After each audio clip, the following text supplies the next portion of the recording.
Drama, scandals, and cover-ups. Hollywood is known for these and more. However, there's one other thing Hollywood is known for: love. The history of Hollywood has seen stars dating and marrying each other. Unfortunately, love in Hollywood rarely ends well. Some end with mental breakdown-inducing breakups and others in death. And in this video, we've got the most tragic ones. From Clark Gable losing his dearest to a plane crash and Lauren Bacall's beau Humphrey Bogart who smoked himself to death. These are 5 celebrity dark love stories that ended in death. Carole Lombard and Clark Gable. Clark Gable killed Carole Lombard. Do you think we are harsh? Well, get a load of this. When Clark Gable and Carole Lombard met while acting opposite in 1932's No Man of Her Own, there was no hint that they would be together in the future. Quote, "We did all kinds of hot love scenes and I never got any kind of tremble out of him at all." Unquote. Lombard would allegedly later reveal to director Garson Kanin, who recalled her words about Gable in his 1976 book Hollywood, Stars and Starlets, Tycoons, Movie Makers, Frauds, Hopefuls, Great Lovers. When they met, Gable was married to Houston socialite Maria Langham, and Lombard, who was 24 at the time, was married to actor William Powell of The Thin Man fame. However, her marriage to the actor was unhappy. Gable had a reputation as a Casanova, but he was very professional with Lombard. She too maintained a strict professional relationship with him. The pair made sure their on-screen chemistry remained on-screen. After 4 years, the pair met again and their circumstances were different. Gable and Langham were going through a rough patch in their relationship and were separated. However, they hadn't divorced. Lombard was finally free of her unhappy marriage. Major studio execs began the Mayfair Ball in the 20s. The ball was a glamorous party for the people in Hollywood, and according to Hollywood Bohemians by Brett L. Abrams, it became an annual event. By this time, Lombard had gotten a reputation. She was one of Tinseltown's best party planners. So, on the strength of her reputation, Gone with the Wind director David O. Zelnick asked that she organize that year's Mayfair Ball. During the party, Gable and the actress allegedly kept each other company. Sources claim the sexual tension between those two was so thick that only a knife could cut it. The two stars flirted with each other and ended the night with an intimate dance. Cesar Romero, who Lombard brought as a date to the dinner, could only look on as she spent the night with Gable. Speaking of night, when the party ended, Gable had an idea. He asked the actress to come up to his hotel room, to which she iconically replied, "Who do you think you are, Clark Gable?" You could say she found out exactly who he was. The two became close, and Langham, who had become used to her husband's infidelities, knew a divorce was coming. However, she wasn't about to make it easy for him. Gable couldn't care less about Langham. Lombard was the love of his life. Their relationship blossomed, but it was one of Hollywood's worst-kept secrets. The couple revealed their relationship to the public in 1938 when Gable divorced Langham. The actor and his new wife were always together, and allegedly the longest period they spent away from each other was 6 days. Unfortunately, the day they would spend eternity from each other slowly approached. Tick-tock, tick-tock. The passion between the two was red hot, and they cooled off in their 20-acre ranch in Encino, California with horses, cows, and chickens. Life looked great for both of them until Lombard's fondest wish didn't come true. She couldn't get pregnant, and to make matters worse, Gable had begun to cheat on her. Despite this, they remained together until Lombard went to sell war bonds to help America's war effort. It was during this time that she learned that Gable was up to no good again. The actress was alarmed. She didn't want to lose her husband, so she, her mother, and Otto Winkler, Gabe's press agent and longtime friend, hopped on a plane. Before they did, Winkler had already had a feeling that there would be a plane crash, and a psychic warned Lombard and her mom about flying. The actress was stubborn. She wanted to prevent her husband from cheating on her, so she insisted that she would fly, and she had her way. Winkler and her mother joined her. It would be the last thing they all did together.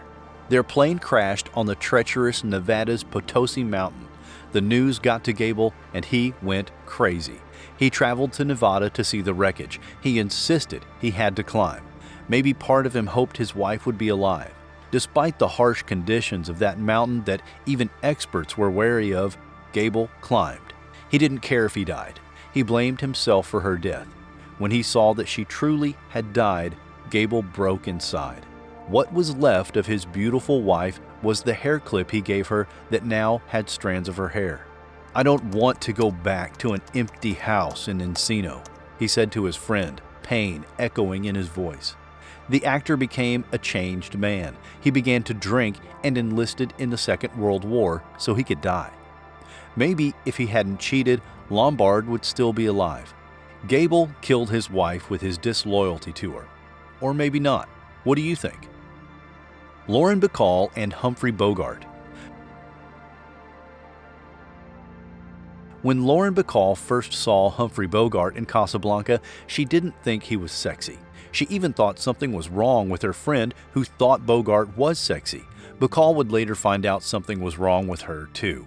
Bacall had built a career as a model. However, that career would lead her to Hollywood. At 19, in 1944, the actress got her first leading film role in To Have and Have Not. She starred alongside Humphrey Bogart, who was married to his third wife, the hard-drinking and fiery Mayo Matho. Something strange happened when those two met. Humphrey was 44, but the attraction between them disregarded the 25-year age difference. It got to a point the two of them couldn't contain it. After periods of flirting between the pair, Bogart went to the actress and kissed her. She didn't push him away. He asked for her number, and despite knowing he was married, she gave it to him. A scandalous relationship blossomed between the two, and the director didn't like it. He tried to get them to split up. He threatened the 19-year-old actress and promised to ruin her career. He then told Bogart to treat the girl as a fling. For the first time in his life, Bogart felt truly in love. Of course, he didn't listen to the director. He had his own plans to set things right. He divorced his third wife. After his third divorce, the actor married Bacall on May 21, 1945. They had their first child, Stevie, in 1947, and it would be the first time Bogart would be a father, despite marrying 3 times before. In 1952, they had a daughter, and life was good, but the couple had their dark secrets. They both cheated on each other. Bogart couldn't keep his groin from his longtime hairdresser Verita Peterson, and the virile Frank Sinatra looked too irresistible for Bacall. However, the two of them still wouldn't divorce each other. But in a corner, separation loomed. Bogart's smoking began to take a toll on him. He had esophageal cancer and died in 1957. Bacall would remarry in 1961, but she never got over Bogart. He was her one true love. Liam Neeson and Natasha Richardson. Have you ever fallen in love? It can be a wonderful thing, but also a painful thing. Just ask Liam Neeson. Liam Neeson said, "They say the hardest thing in the world is losing someone you love." He had experienced loss, the worst kind of loss. Liam Neeson wasn't the type to fall in love. He was a proper Hollywood ladies' man. He allegedly had relationships with stars like Helen Mirren, Julia Roberts, and Brooke Shields. Natasha Richardson was married to producer Robert Fox when the two met at the Broadway revival of Anna Christie in 1993. Their chemistry was instant, and it heavily impacted their performance. Critics and viewers loved the show, and according to reports, they earned Tony nominations for their performance. The show was over, but what was going on between Liam and Natasha wasn't. Her marriage couldn't stop the romance going between them, so Natasha divorced her husband and went straight into the arms of the playboy Neeson. Natasha wasn't worried that he was the darling of many ladies. She admitted that she was happy that other women liked him and that she knew what they saw. However, after nearly a year of their relationship, Natasha became restless. She wanted more from Liam, and he didn't realize it. So, when Liam sent her a birthday wish for her 30th birthday, she asked him, "What is our relationship?" He got scared by the question, but he didn't run. He couldn't run. He realized that she had become the most important person in the world to him. Determined not to lose her, Neeson defined the relationship and protected it. By the summer of 1994, the two got married. Then Liam got a job to act in the film Nell and was supposed to travel. Natasha went cold with fear. She was in love with this man. She didn't want to be separated from him. The thought of the virile, charming husband being with other women scared her, so she began to look for a way to join him frantically. She found a way, and so the couple starred in the same film together. They had 2 children, and Liam went on a job. This time, the actress didn't follow him. She was fully confident of his loyalty. 16 years of marriage brought that calmness for her. In 2009, while Neeson was working, she went skiing in Quebec. However, they were both in Canada and Liam was in Toronto. Then she had an accident while skiing. The actress hit her head and she wasn't wearing a helmet. She appeared to be fine and said she didn't need medical attention. Then suddenly, her head began to hurt. Natasha had suffered a brain lesion. She needed to get to the hospital as fast as possible. Liam rushed as fast as he could from Toronto. He saw her in Montreal and then was airlifted with her to a hospital. There was nothing the doctors could do. Natasha was brain dead. The doctors put her on life support, but that was it. Liam had to make a painful decision. He told them to take her off life support, and she died 2 days later. Liam said in an interview, "There are periods now when I hear the door opening and I still think I'm going to hear her. Even now, he hasn't truly healed." John Ritter and Amy Yazbek. John Ritter was the friendly neighborhood funny guy. He made his breakthrough through the TV show Three's Company, a beloved sitcom about 3 single roommates that ran from 1977 to 1984. Ritter was a charming and charismatic man, and with this combination, he can be impossible to resist. Amy Yazbek certainly couldn't resist the man. They met on the set of Problem Child, but at the time, Ritter was married to his first wife, Nancy Morgan, who he had 3 children with. In 1996, the actor called it quits with Morgan, but he wouldn't stay outside the dating scene for long. He soon had a child with Amy, and the two decided to get married in 1999, a year after having their child. Ritter continued to get more work, but it didn't look like he paid more attention to his health. Ritter got another leading man role in the series 8 Simple Rules for Dating My Teenage Daughter. It was on the set of this series that the happiness in the actor's household got shattered. While on set, Ritter began to experience problems with his heart while shooting one of the episodes. The actor was rushed to the hospital, but it was too late. There was nothing the doctors could do. The actor died of aortic dissection on his daughter's birthday. Ritter's death shook everyone who had worked with and knew him. As much as his death impacted everyone, there was one person whose world got destroyed. Amy was lost when her husband died. She was inconsolable when he died, and part of her died along with him. Amy lost the ability to fall in love and the willingness to date. The actress still felt he was with her, so she is just being a mother to her child. To deal with her loss, the actress wrote a book, With Love and Laughter, John Ritter. We do hope she gets over Ritter's death completely. Natasha McElhone and Dr. Martin Hirogoyen Kelly. Everyone sees their loved ones and feels happiness, comfort, and reassurance. The same goes for Natasha McElhone, but with a twist. Her house is just across the street from where her husband was buried, so when she looks out her window, she can see his grave and feel comfort. Isn't that strange? Dr. Martin Hirogoyen Kelly was a specialist in craniofacial surgery and formerly worked with Doctors Without Borders. He operated on Afghan children which the war disfigured. After leaving Doctors Without Borders, Kelly and another surgeon founded Facing the World and worked on children with facial issues.